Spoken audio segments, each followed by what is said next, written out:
Okay, with this we can build random access in the BWT. I've basically shown you how.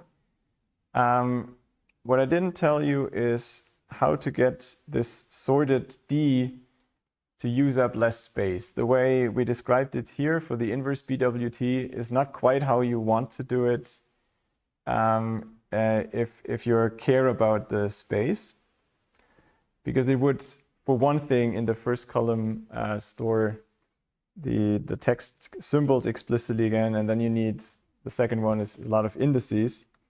However, there's a data structure that we're not going to get into how it works. We'll just use the result that does exactly the right queries, and that's rank and select on sequences. Look at a text like ours here. It has a bunch of characters that occur, A, B, and N in this case. And I can define a rank query, which is in some prefix, say up to position 4. What is the number of A's in that prefix? 2. Or what is the number of B's in that prefix? Well, just 1.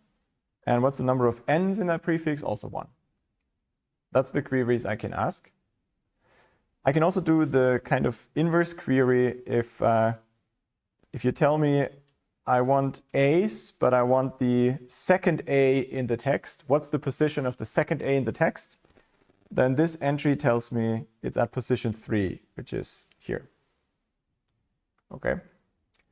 These are clearly useful operations because formally defined here.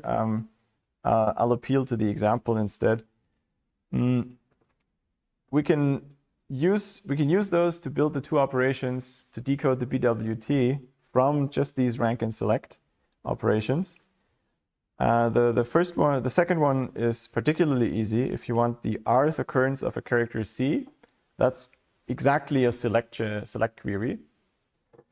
And if you want the first part, where does a certain occurrence, the ith character in the sorted order of occurrence of a certain character appear in the sorted version of the BWT?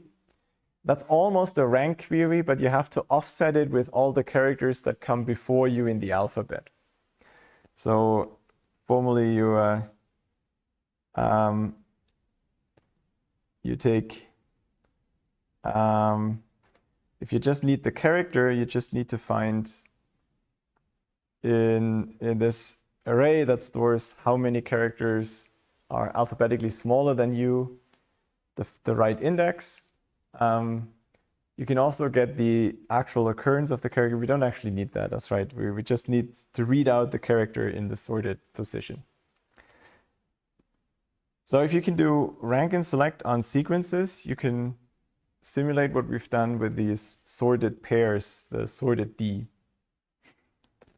And without explaining how this works, there's a data structure called the wavelet trees. In other contexts, some of you have discussed this, which supports exactly these operations and uses n log sigma bits of space at most. You can actually do a bit better, but even to state the guarantee would lead us further away than I want to go at this point.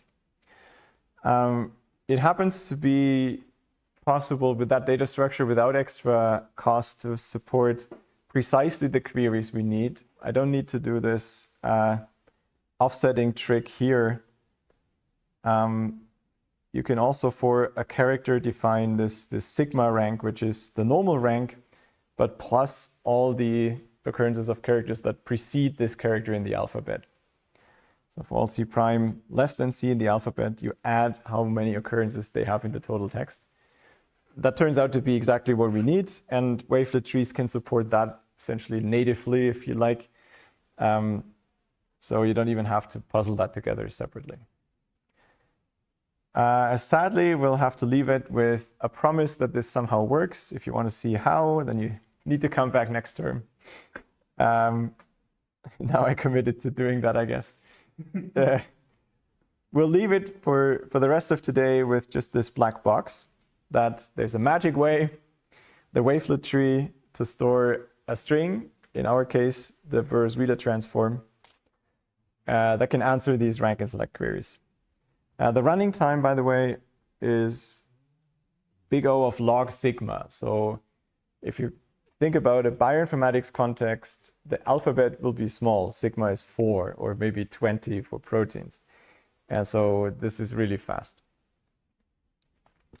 Okay, if we store the Burrs-Wheeler transform as a wavelet tree, then we can decode, reconstruct any characters from the text just from that in L log sigma time, if we know where to start.